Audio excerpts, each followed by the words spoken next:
All right. Good evening and welcome, everyone. Thank you so much for joining us here tonight. I'm Sarah Kelly Oler, and I'm the Field McCormick Chair and Curator of the Arts of the Americas and Vice President of Curatorial Strategy here at the Art Institute. It is my absolute pleasure to welcome you here to the museum and especially to tonight's program focusing on Kay WalkingStick and Georgia O'Keeffe.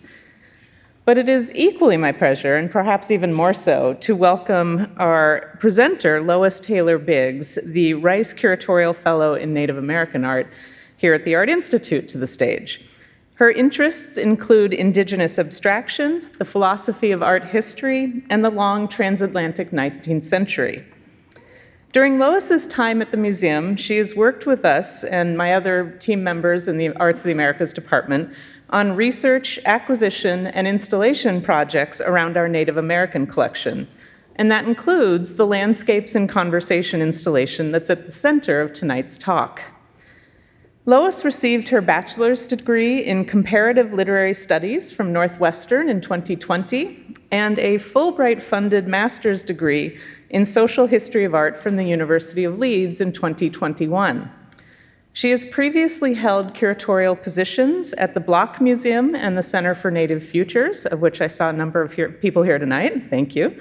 And she has published essays in Frieze, Foraging, Momus, and Sea Magazine. Lois is a citizen of the Cherokee Nation and is of White Earth Ojibwe descent. So I really think you're in for a treat tonight, and so please join me in welcoming Lois to the stage.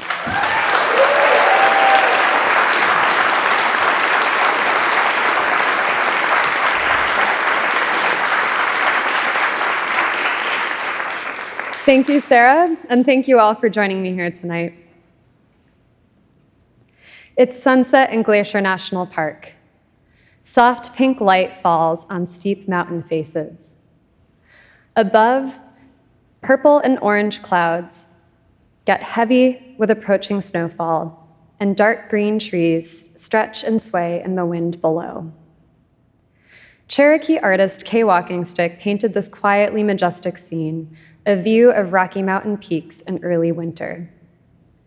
While it looks like one unified scene, the mountains are painted on two joined wooden panels as a diptych. I'd like to draw our attention to the abstract stenciled pattern in the lower left-hand corner. A set of triangles, X's, and horizontal lines painted in blue, green, and pink sits atop the surface of the canvas. It forms an interesting textural contrast with the rest of the scene. It's painted in spongy brushstrokes and is geometric compared to the sweeping forms forming the mountain range. It calls our attention to the flatness of the canvas. This is a Northern Cheyenne beadwork pattern, and the Silence of Glacier is part of an ongoing series of diptychs. WalkingStick, who we see here, paints views of the American landscape. She researches historic and contemporary Native art in the painted location, often quill work, beadwork, and painted parfleche bags. She chooses stencils and adds them to the painted canvases. The stencils reflect WalkingStick's long-term interests in Native histories and the American landscape, as well as her career-long experimentation with color and texture. The stencils mark the painted land as Native land, and they honor long histories of Native abstract art making. I led the acquisition process for this painting, and the Art Institute acquired it in January of 2025. I have a long-standing personal interest in Indigenous artists working with abstraction, and WalkingStick had been on my radar for a while. When I saw this painting, I knew that it would be a strong fit for the Art Institute. It's the first painting by a Native woman artist to enter the Arts of the Americas collection. Furthermore, it draws compelling connections between multiple areas of the Arts of the Americas collection, including historic Cheyenne art, 19th century landscape painting, and 20th century American modernist painting.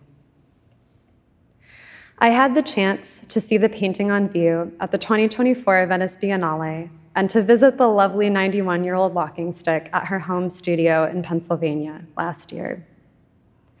Around the same time last spring, I started planning a special installation for June 2025. There would only be room for one other painting in the space, so I spent time with the collection and thought about my options. Recent exhibitions and writings have placed WalkingStick's work in conversation with 19th century landscape painting. I decided to take things in a different direction and bring it into connection with 20th century American modernism. Georgia O'Keeffe's 1932 painting, Green Mountains, Canada, A View of the Gaspé Peninsula, immediately caught my eye. Verdant mountains rise above a stretch of turquoise blue water. Pink light falls on the clouds, the mountain faces, and along the shoreline. The greens are so bright you can almost smell the fir trees. As soon as I saw the paintings together, I had a feeling that this was the pairing. On one hand, they're beautiful together. On another, there's plenty to talk about in terms of landscape, abstraction, and native art histories. But little did I know there was an archival link, or perhaps better said, a missed connection between WalkingStick and O'Keeffe. A footnote in art historian Jessica Horton's 2017 book, Art for an Undivided Earth, tipped me off to some fascinating letters in the Heard Museum archives. In 1983, WalkingStick won a National Endowment for the Arts Fellowship. She and a good friend, Renee Levy, came up with a long-shot idea. What if they used the funds to go visit the 96-year-old the 96-year-old O'Keeffe at her home in Abiquiu, New Mexico? In early 1984, WalkingStick wrote a heartfelt letter of request to O'Keeffe's longtime assistant, Juan Hamilton. Here's a draft version, typos and all, and here are WalkingStick's words. When I was a college student studying art 25 years ago, I wanted to grow up to be Georgia O'Keeffe. She was the best, she still is, and I admire her as much as ever. Her life has been an example to me of how to live with strength. WalkingStick acknowledges that the letter is quote unquote, a little corny, but it comes from a place of genuine admiration. Judy Lopez, O'Keeffe's secretary, wrote back on February 7th with a polite refusal. Dear Miss WalkingStick, Mr. Hamilton has asked me to respond to your letter of January 30th and let you know Miss O'Keeffe is not seeing any visitors. She is quite busy working on various projects and is not seeing anyone as she does not have much free time. Thank you very much for your interest. Oops. O'Keeffe and WalkingStick never met, but that's no reason why their paintings can't meet. They are currently on view together in Gallery 160 as the installation Landscapes in Conversation. As I worked on this project, I kept asking myself, if they had met, what would they have talked about? In this talk, I'd like to draw out 4 potential topics of conversation: form and medium, abstraction, landscape, and native histories. WalkingStick's love for her medium and process runs deep. The title of a 2015 catalog essay she wrote says it all. Paintings always led the way. In this spirit, I'll let paintings lead the way here with a discussion of form and medium. From the flat, colorful canvases of the 60s and 70s to the layered, waxy abstractions of the 70s and 80s, to Renaissance art-inspired experiments with gold leaf in the early 1990s and in the 1990s and early 2000s, WalkingStick has joyfully experimented with medium and form throughout her career. Her paintings do tell stories about native histories, about places, about personal experiences, but material and its application are always foundational to their meaning. In Paintings Always Led the Way, she wrote, in my view, those who believe that art is message or content-driven are incorrect. The art is driven by the content and the materials together. The media and the application are crucial to the final artwork. Whether the material is applied casually or precisely implies meaning, and it is through implication that art talks.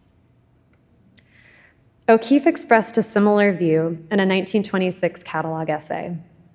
I found I could say things with color and shapes that I couldn't say any other way, things I had no words for. 1920s blue and green music is a great example. Inspired by Vasily Kandinsky's writing on abstraction and music, O'Keeffe explored, quote, the idea that music could be translated into something for the eye. We see blue-green waves, diagonals, and branches spanning the canvas. It's impossible to say exactly how this piece evokes music. For me, the waves and the diagonals evoke the steady beat of a song, while the splaying branches in the middle evoke improvisation. However you read it, the painting is not literal. It talks through implication. Like WalkingStick, O'Keeffe viewed form as a foundational aspect of personal expression. I think the two artists would have found common ground here. They also share a career-long interest in abstraction and in building visual bridges between abstraction and representation. As a young artist and Pratt Institute MFA student, WalkingStick attended New York City gallery openings, taking in the scene's late modernist and early postmodernist influences. Her early paintings, such as 1972's April Contemplating May, were highly abstract, reflecting interests in flatness, minimalism, and the visual legacies of American modernism as they explored the body. As we noticed in her thoughts on content and form, WalkingStick is not an either-or person.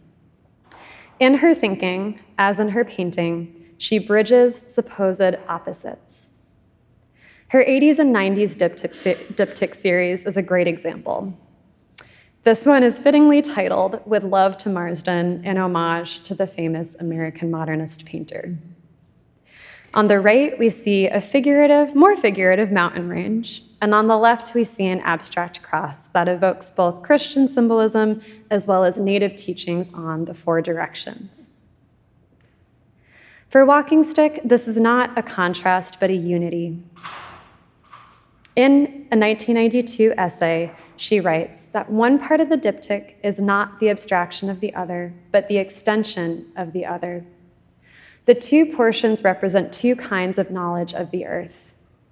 One is visual, immediate, and particular, while the other is spiritual, long-term, and nonspecific. To unite these two kinds of memory, these two kinds of perception, is important to my psyche. Abstraction was central to O'Keeffe's practice from the beginning too, and like WalkingStick, she never chose one between abstraction and representation. Here's O'Keeffe in 1965. I'm always swinging from one thing to the other. I have always been very free in my approach. I see no reason why abstract and realistic art can't live side by side. The principles are the same. I see these blended principles at play in many O'Keeffe paintings. These two, for instance, appear highly abstract at first glance. The 1960 painting on the left, however, pictures rivers viewed from the window of an airplane in flight. The 1961 painting on the right pictures a road and mesa viewed through heavy desert fog. Similarly, From a Day with Montfort, painted in 1977, looks like pure abstraction. Rather than a color field, it's the Washington Monument, painted by O'Keeffe after a trip to DC in 1976. On the flip side, her more representational paintings carry elements of abstraction. In Green Mountains, Canada, the water in the foreground is painted to emphasize color and flatness over a sense of representational depth. Both artists find freedom and inspiration in the slippery space between abstraction and representation. This space also fuels their work with landscape. In 1984, the same year that WalkingStick requested to visit O'Keeffe, she rekindled a childhood interest in painting the natural world. A series of residencies in beautiful locations, Montauk, Durango, and La Jolla, inspired her turn towards the American landscape. She began a series of figurative and abstract diptychs, like the one we saw moments ago. And this early diptych on the right offers a beautiful window into this transitional moment in her practice. She began the landscape series that The Silence of Glacier is a part of in the early 2000s. This series honors Native histories, evokes personal experience of place, and inspires a shared awe and reverence toward land. Landscape was a long-term interest for O'Keeffe, too. While she does not often reference specific Native histories, she and WalkingStick share an interest in distinct personal experiences of reverence toward place. Here's O'Keeffe on her relationship to landscape painting. She seeks, quote, "the unexplainable thing in nature that makes me feel the world is big, far beyond my understanding. To understand maybe by trying to put it into form. To find the feeling of infinity on the horizon line or just over the next hill." 1945's Abiquiu Sandhills and Mesa speaks to this search. Here, a striking horizontal line divides sandy foothills from green peaks further afield. Once again, abstraction meets representation, and form offers a path toward understanding. The Black Place, painted 2 years earlier in 1943, pictures the desert landscape through similar principles. For me, this one conveys the sense of mystery and infinity O'Keeffe seeks in her words. I'd like to bring all of this together by turning to Native histories. For WalkingStick, form, abstraction, and landscape all converge here. WalkingStick grew up in Syracuse, New York, with her Scottish-Irish mother's side of the family. Though they were far from the Cherokee Nation, her mother ensured that her children were conscious and proud of their heritage. WalkingStick began to explore Native histories more directly in the 1970s Chief Joseph series of 36 paintings. This abstract series honors the story of the famed Nez Perce leader who led his people in an 1877 retreat. It was inspired by a WalkingStick convo with her it was inspired by WalkingStick's conversations with her late father, who greatly admired the chief. Her current landscape series, which began in the early 2000s, brings Native land to the fore. WalkingStick travels, researches historic and contemporary Native art, and paints beautiful diptych scenes with the patterns she finds, including this work here. Here's WalkingStick on the series. My present paintings of mountains and sea are vistas of memory, our America the beautiful. They are meant to glorify our land and honor the people who first lived upon it. WalkingStick stencils claim the represented landscape as Native land. When we met last year, she told me that it's important that the stencils sit atop the canvas, texturally separate. They are distinct from the landscape. They don't grow out of it. Instead, they mark it. I noticed this contrast between their formal and textural qualities in the rest of the scene, too. Like I noted earlier, this formal contrast brings our attention to the surface of the canvas, as we see here in The Silence of Glacier. I think that WalkingStick is saying something essential about American abstract art. By using the stencil to evoke flatness, she highlights and celebrates Indigenous sources of abstraction in the Americas. Once again, content and materials work together to imply meaning. With this in mind, we turn toward O'Keeffe, who spent much of her life on Tewa Pueblo land. She regularly painted sacred Pueblo sites in her landscape paintings. Less often, she painted Kachinas and Pueblo structures themselves, as we see here. Scholars and artists have compellingly written on O'Keeffe's relationship to Pueblo nations and to their erasure. Santa Clara Pueblo artist Jason Garcia, for instance, humorously corrects a common misnomer for Tewa land in the work on the left, O'Keeffe country. I highly recommend spending more time with this work. However, I'd like to conclude by returning to our imagined conversation between WalkingStick and O'Keeffe. O'Keeffe is widely considered an icon of American modernism.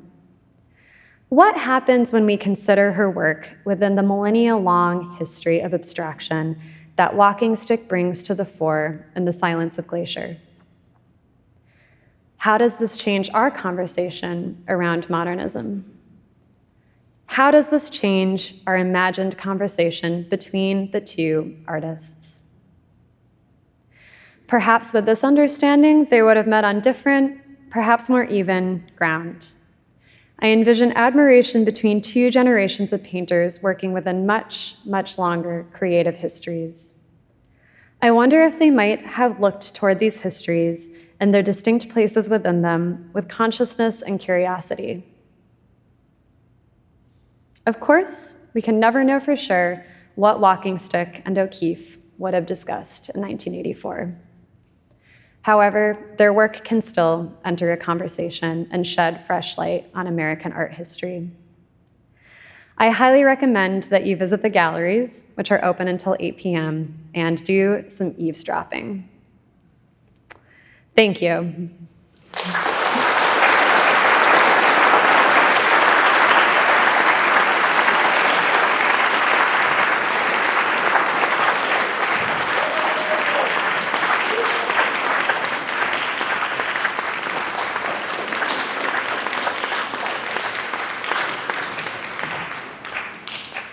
We have some time for questions. If you have a question, please raise your hand and a staff member with a microphone will come and find you. Thanks so much for your talk. I wondered if you could speak a little bit to the surfaces of each painting. I mean, you do so much to kind of take us in and to point out what WalkingStick is doing through the stenciling, but what did you find in this kind of comparative approach to their brushwork and the luminosity of their paint, et cetera? That's a great question. So I mentioned that in Green Mountains, Canada, we see that water in the foreground, which has more of this quality of flatness and pure color. And the contrast in that image is more between the flatness and representational depth rather than texture. The whole scene is still painted in this very smooth and sweeping manner. Whereas with the WalkingStick painting, we see this very clear difference in the texture. And that stood out to me immediately when I saw it, this difference between the smooth and almost shiny paint that makes up the mountains compared to the very spongy. If you look closely, it kind of looks like a popcorn ceiling. To me, it also evokes the beadwork that she's initially referencing. So there's just a little bit more going on with the texture in WalkingStick, but I think that they both bring our attention to that surface and to that flatness. Thank you. Thank you. I think you actually kind of answered my question, but I was going to say there's this thing that they do with depth and color that I'm curious about, like the river painting from O'Keeffe. Can you talk about how that relates to the stenciling and this point about minimalism and abstraction across time? Yeah, absolutely.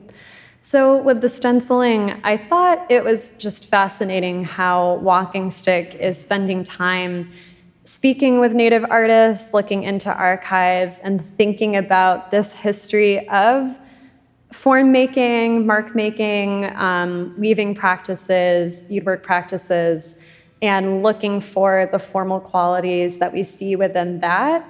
And I think that in terms of, that's a great point, bringing up that beautiful painting of the rivers. I think that in both there's something fun to think about with this question of abstract imagery versus representational imagery, and I love it when the line is blurred between those things. And I see that in both artists' work with this stencil, which almost, you could look at and see mountainous forms in those triangles.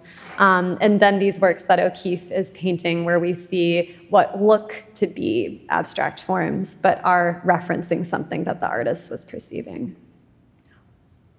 Thank you. Thank you all.